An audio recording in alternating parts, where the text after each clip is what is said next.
Ceci est un appel au calme. Le monde s'agite, détendons-nous. Tout le monde est un peu stressé en ce moment. Ne cédons pas à la haine et à la violence, comme nous le suggère le très belliqueux Arnaud Klarsfeld. Il faut des manifestations devant pour qu'il y ait pour que les tribunaux puissent considérer qu'il y a un trouble à l'ordre public, pour que la décision du ministre de l'Intérieur et de la préfecture soit justifiée sur des bases légales. Et les bases légales, c'est un trouble à l'ordre public. Et l'ordre public ne peut être troublé que si des gens manifestent pour dire on n'en peut plus. Arnaud, là, quelque part, j'ai envie de te dire, tu m'inquiètes. Tu m'inquiètes à jouer les gros bras, à faire le mec, le casseur. Non, sois prudent, parce que on n'est pas en Israël, t'es plus en train de faire ton service militaire. Tu sais, quand t'étais garde frontière, là, tu faisais n'importe quoi déjà. Il est fils de parents célèbres, chasseur de nazis, traîne une réputation de playboy et travaille habituellement comme avocat. Arnaud Klarsfeld, 37 ans, volontaire chez les gardes-frontières, il veut se rendre utile à Israël. Là, t'es revenu en France, donc là, il faut que tu te conformes à certaines règles. Hein. On ne peut pas demander aux gens d'aller se bastonner. À jouer au con, à menacer tout le monde, à provoquer tout le monde. Tu vas finir par te faire défoncer ta petite gueule de petite chatte d'appartement, là. Sois responsable, un peu, on doit être responsable, on doit montrer l'exemple. Il y a une jeunesse aujourd'hui qui est en difficulté, c'est la crise. Nous devons, nous, maintenant, prôner l'apaisement, la sérénité entre les communautés. La violence ne résout rien, comme disait le vieux maître chinois. Je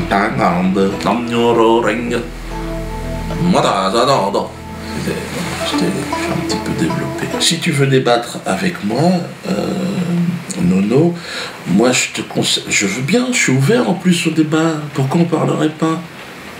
Hein? Viens me voir, ou même j'irai te voir, on parle, on communique, on l'avait déjà fait une fois à Klarsfeld, tu te souviens?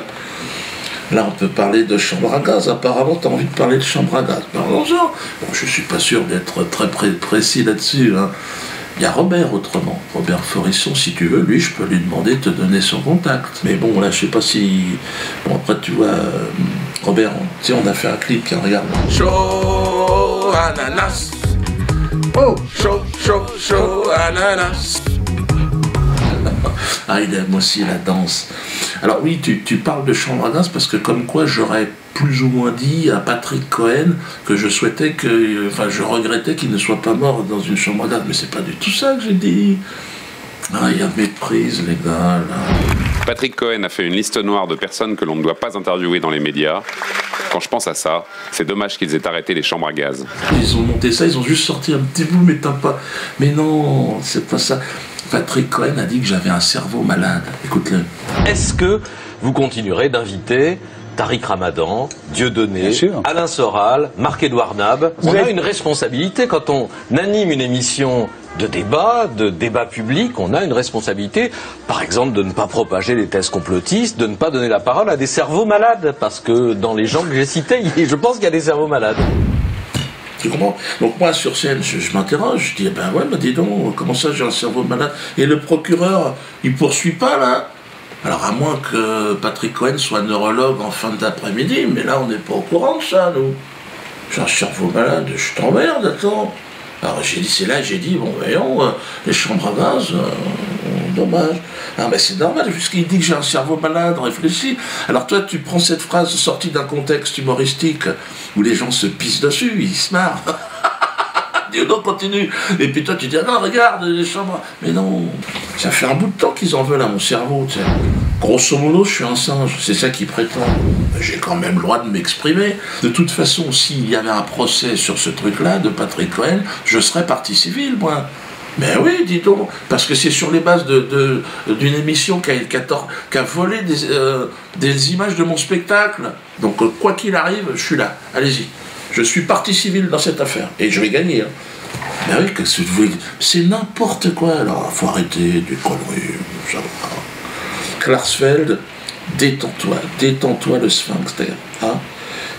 Ton père chassait les nazis, toi, mais oui, mais là, moi je suis pas un nazi, Klarsfeld, regarde ma gueule. Je suis l'an 66. Donc j'étais pas né, moi, toi. Donc, et je t'ai dit, les chambres à gaz, j'y connais rien. Si tu veux vraiment, je peux t'organiser un rencard avec Robert. Tu veux que je te remette quand il dort? Non, bon, on ne remet pas. À cause de gens comme toi, Klarsfeld, à cause de gens comme Jakubowicz, des jeunes juifs se sont rendus coupables d'agressions en bande organisée. C'était à Lyon. Samedi dernier, vers 23h, des jeunes issus de la communauté juive font irruption dans l'établissement pour en découdre avec 4 serveurs. Motif de leur colère, cette photo postée sur Internet. Les employés y font une quenelle, un geste équivoque lancé par Dieudonné et que certains assimilent à un salut nazi. Une demi-heure plus tard, les mêmes jeunes se rendent dans un restaurant du 7e arrondissement. Là aussi, ils souhaitent s'en prendre à un employé qui a posté le même type de photo sur les réseaux sociaux. Une bagarre éclate avec les agents de sécurité qui finissent par repousser les agresseurs. Le lendemain, nouveau raid similaire, cette fois à Villeurbanne. Un homme est frappé et enfermé dans le coffre d'une voiture. Ils ont été arrêtés, bon évidemment, comme des jeunes cons. Qu'est-ce que tu veux que je te dise? Ils ont fait ça en mocassin, ils n'étaient pas profilés. Bon là, ils sont sous contrôle judiciaire. Donc là, ils vont certainement faire de la prison. Normalement, ils devraient être en prison. Petit coup de téléphone, mais bon, ça ne pourra pas tenir une éternité. Donc là, je dis aussi que la victime de cette agression donc, est déjà nommée quenelle d'or cette année. Ce sera le 21 juin. J'espère qu'elle va bien, elle et sa famille, qu'elle n'hésite pas à prendre contact avec nous. Les autorités juives de Lyon ont été raisonnables. Contrairement à vous, ils ont appelé à l'accalmie. Regardez, écoutez-les. Ce sont des actes isolés. Bien évidemment que je condamne avec la plus grande fermeté parce que cela ferait une très mauvaise image à la communauté juive. Il est hors de question que qui que ce soit puisse, au nom de la communauté juive, pratiquer ce genre de bagarre ou d'expédition punitive. C'est totalement contraire au principe même de la communauté juive. Calmez-vous, les jeunes juifs de France, détendez-vous. Il paraît qu'ils veulent manifester devant le théâtre de la Main d'Or le 16 janvier prochain. Moi, je suis pour la manifestation, mais attention, les gars. De toute façon, moi, je demande aux autorités de nous protéger. Mais le problème, c'est que il y a des gens en face qui ne sont pas contents non plus. Et vous ne ferez pas le poids, parce que les gens sont motivés, attention. Moi, je suis contre la violence. Je trouve que... Et je ne suis pas antisémite, si c'est ça qui vous fait peur. Non. Ah, vous pensez que... Non, non. Il y a un malentendu. Voilà, il y a un malentendu. Non, je ne suis pas antisémite. Je fais ce que je veux, quand même. Je vous le dis. Je n'ai pas le temps. Et puis, non, je n'ai pas cette idée-là. Je ne dis pas que je ne le serai jamais. Hein. Je me laisse cette possibilité. Mais pour l'instant, non. Je ne vois pas. Je n'ai pas de raison. Je n'ai pas à choisir entre les juifs et les nazis. Je suis neutre dans cette affaire. J'étais pas né en 1900, machin. Moi, je suis né en 66, donc qu'est-ce qui s'est passé, moi? Qui a provoqué qui a volé qui? J'ai ma petite idée, mais enfin... Alors, calmons-nous, calmez-vous. Hein? En ce moment, tout le monde s'énerve. Évidemment, Manuel Valls met de l'huile sur le feu. Dans un communiqué, Manuel Valls dit étudier la possibilité d'empêcher ces réunions publiques, qui contribuent selon lui à chaque nouvelle représentation à accroître les risques de troubles à l'ordre public. Là, il s'agit de haine, d'antisémitisme. Et ce geste lui-même est un geste de haine, est un geste antisémite, et tous ceux qui le font doivent savoir aujourd'hui, ils ne peuvent pas dire qu'ils ne le savent pas. Moi, je sais faire la distinction entre le génie de l'humour qu'un des proches pouvait avoir et les petits entrepreneurs de la haine. Disons, je suis le seul qui arrive de lui faire rire. Je suis le seul qui arrive de lui faire rire. Vous voulez quelques blancs? Non, quelques blancs, quelques white, quelques blancos. Il a un projet pour moi, un projet, on va appeler ça de peine de mort sociale. Là, il s'est fixé un objectif, c'est m'interdire de travailler. D'un côté, les associations de la pleurniche me font condamner à des lourdes sanctions, et de l'autre côté, on m'empêche de travailler. Merde, qu'est-ce que je dois faire? Je dois rester chez moi, écouter mes petits « papa, viens manger !» Ben, j'en ai 9 des gosses, moi. Ben oui, on fait comment? Oui, 9, parce que... ouais. Manu, arrête. Pars en vacances, t'as plus le niveau, là. Tu fais n'importe quoi. La seule façon d'interdire mes spectacles, il n'y en a qu'une, dans un état de droit, c'est de faire une loi. une loi, alors qui m'interdirait pas moi personnellement, c'est pas possible, mais une loi qui interdit le sarcasme, l'outrance, l'ironie sur des sujets comme les crimes contre l'humanité ou des choses comme ça. Enfin bon, on trouverait bien un petit truc. Il y a déjà la loi Guesso, faut essayer d'adapter ça, faut essayer de se bouger le cul, les gars, ça peut pas se faire comme ça, Manu.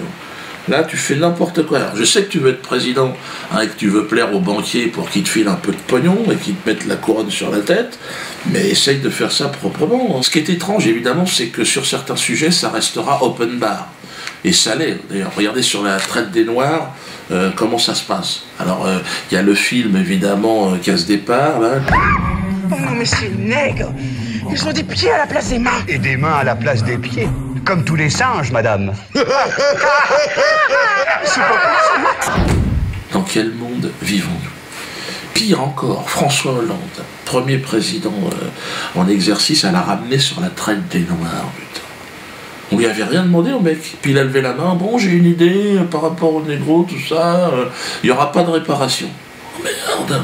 L'histoire n'est pas monnayable. C'est en substance ce qu'a déclaré François Hollande à l'occasion de la journée de l'abolition de l'esclavage. Une réponse ferme adressée au Conseil représentatif des associations noires qui demande des compensations financières et qui vient d'attaquer en justice la Caisse des dépôts pour avoir profité de la traite négrière. Il faut surtout pas enlever le rire parce que c'est la soupape dans une société qui est en crise. Laissez les gens rire.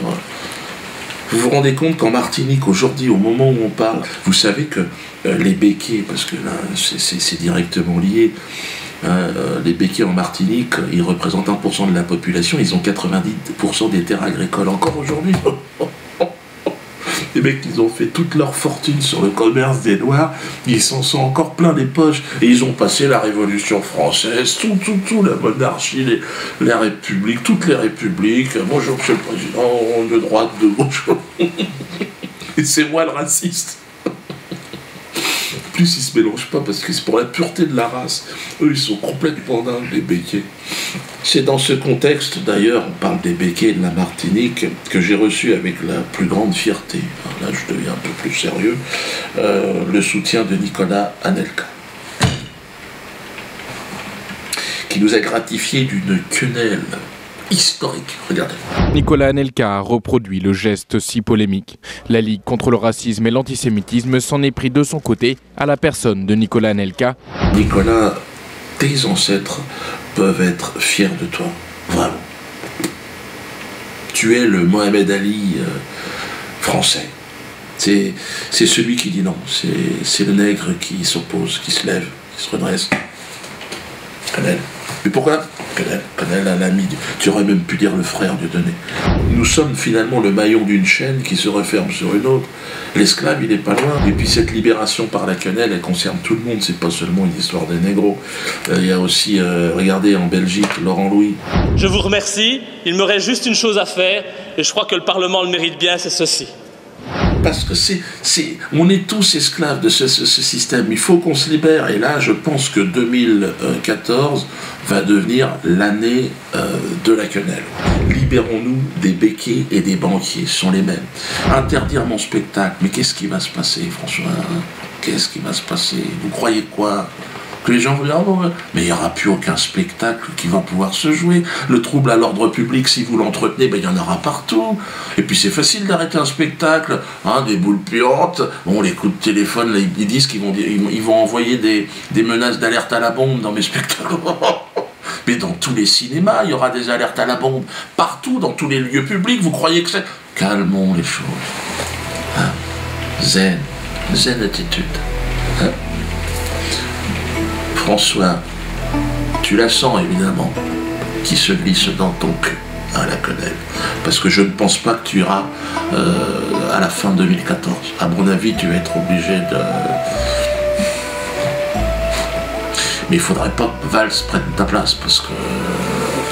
il est mauvais.